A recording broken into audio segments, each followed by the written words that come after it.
Mickey, you finished 9-8, beat the Falcons handily 48-17. You win 4 of your last 5. So many positive things to build upon, except probably that thing at the top of the list, which would be, win the division or make the playoffs. So, that's where it begins, right? Yeah, it definitely begins there, because that's the goal in the beginning of the season. And I think it was a very realistic goal to have double-digit wins, and to win the division was very realistic, and we didn't get that accomplished. And so overall, I would say it was just a disappointing season.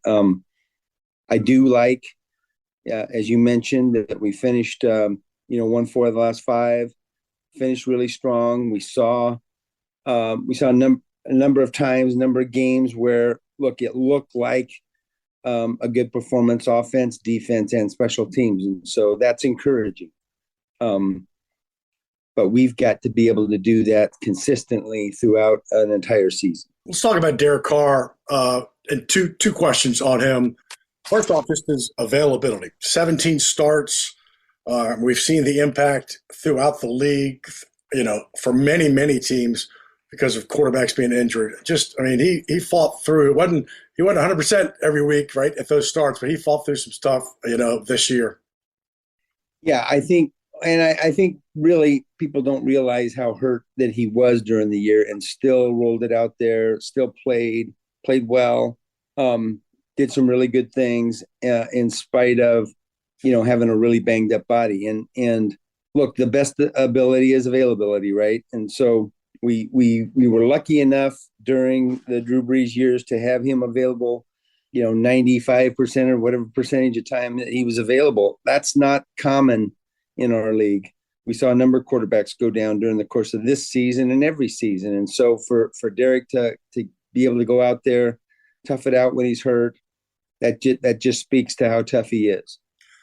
And certainly towards the end, right? His numbers, you look at the last 5, 14 touchdowns, 2 interceptions. Against Atlanta, he was 22 of 28. Again, like a 75%, 74.8 completion percentage. And, even though he was here, from March of last year, beginning of the season, went through the whole thing, he wasn't taking snaps with A.T. Perry. He wasn't on the team yet. There's a growth, right, that goes through the season for Derek Carr, right? Yeah, I think that you're exactly right. I think there's an acclimation.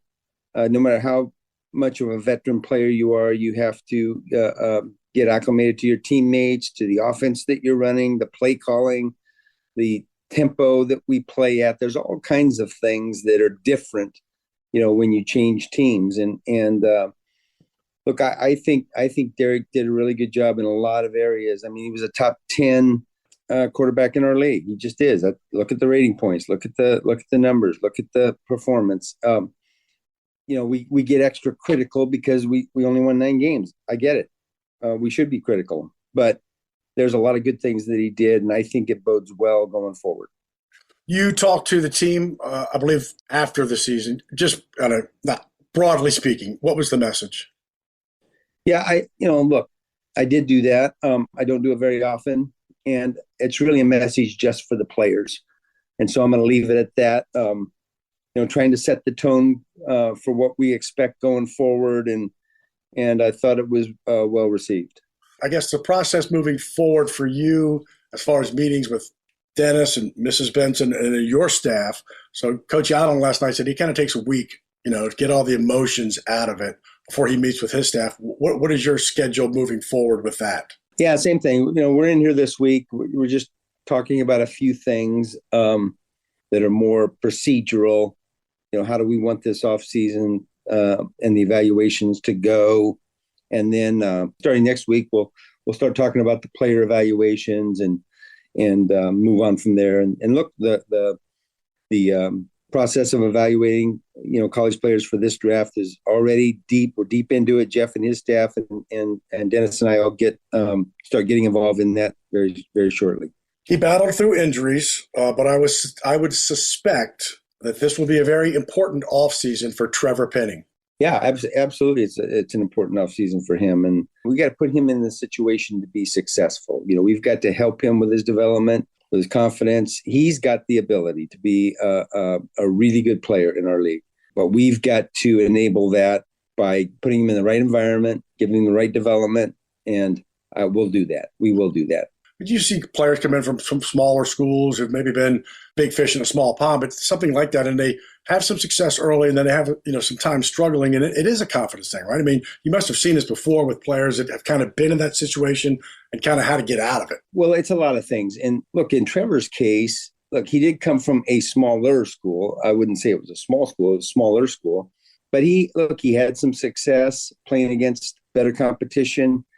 I think the biggest issue for us was, man, he was hurt half of his first season. He didn't have a real offseason this last year. And so he's behind in development, but it's not really his fault. It wasn't his fault that he got hurt. It wasn't his fault that this offseason he was unable to do the things that you normally get to do going into your second year. And so we probably threw him out there a little too soon, and it was unfair. And so we've got to get that corrected. I know Coach Allen has talked about it, but I guess on the whole Jamaal Williams victory touchdown, one, if you have any comment. Two, is there going to be trickle down? Do you think that maybe next year, I mean, certainly for when you play Atlanta both times, it'll probably rear its head, but do you think there'll be any trickle down impact from this? Oh, I don't know. I think we should have nailed it down. Yes, I understand what the players did. I don't think it was malicious on their part. They're just trying to do something for a teammate. I completely understand that. There's nothing malicious about it, yet I wish it hadn't happened. I don't think it's the right thing. I think it's been made a bigger deal of than it needs to be. And yet I think sportsmanship is a good thing to talk about. I don't think we talk about it enough in all of our endeavors, particularly NFL games. Sportsmanship's a good thing, and it sends the right message. But I also think it's kind of being overblown. I mean, players are trying to just do something for their teammate. It wasn't that they were trying to embarrass the Falcons. They're just trying to do something for Jamaal and themselves. And I understand why Atlanta and their coach would be upset. So I guess that's all I've got to say about it. And conversely, and this will be the last question on this topic, was that the whole fallout of Dennis's reaction, and you and I have talked about this before, that, well, he's lost the team. It's like, well, what's he supposed to say, right? Oh, that's just stupid. Right. That's just people making comments to make comments. It's stupid to say that. There's not one player that would say that.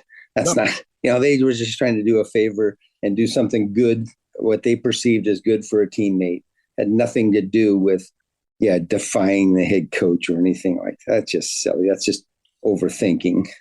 So after kind of the next few weeks kind of play themselves out and kind of the break, I guess, between Senior Bowl and Legacy Bowl, how do you kind of unplug? We asked this to Dennis yesterday. He didn't really, I don't think he does unplug, but what do you kind of do to kind of recharge for the next season? That's a good question.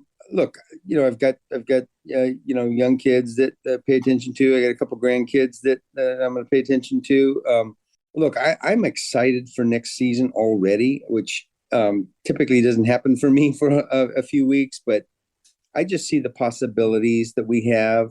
I'm excited about it, and actually, I'm kind of anxious to get going on next year, even this soon, which may sound a little odd, but I'm excited about our prospects. I really am. And I know that our staff is, I know that our players are, and we've got some work to do. And so let's get to it.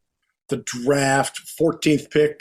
I don't know what the question is, but you'd like to be drafting much later because that would have meant a better season. But is that a spot where you can have some flexibility to move back and move up? Might be tough, but maybe move back, do what you want to do.